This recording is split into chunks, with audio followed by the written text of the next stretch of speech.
Good evening, I'm Pamela Young. A moped rider died in an early morning crash that shut down a Manoa road. KITV4's Paul Drews has details. This mangled moped lay along Woodlawn Drive for over an hour following the early morning collision. I woke up to a large crash sound.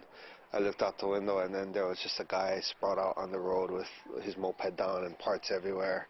Police officers were able to determine the 54-year-old man on the moped was coming down Woodlawn Drive just after 7 in the morning when he lost control and struck a telephone pole.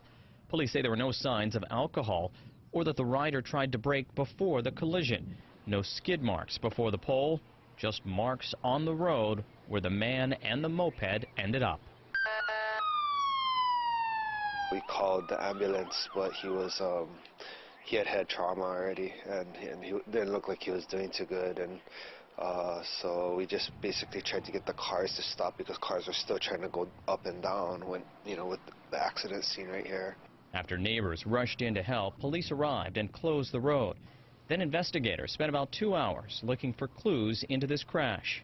While neighbors were shocked this was a fatal accident, they weren't surprised. They say this section of the road is an accident waiting to happen.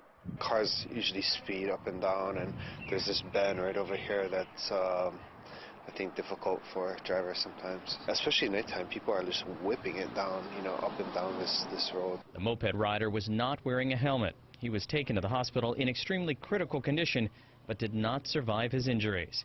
An accident that's also left scars on the neighbors who tried to help. I was pretty kind of traumatized by seeing some of that stuff. In Manoa, Paul Drews, KITV4 News. The medical examiner has not yet released the name of the moped rider or determined the cause of death.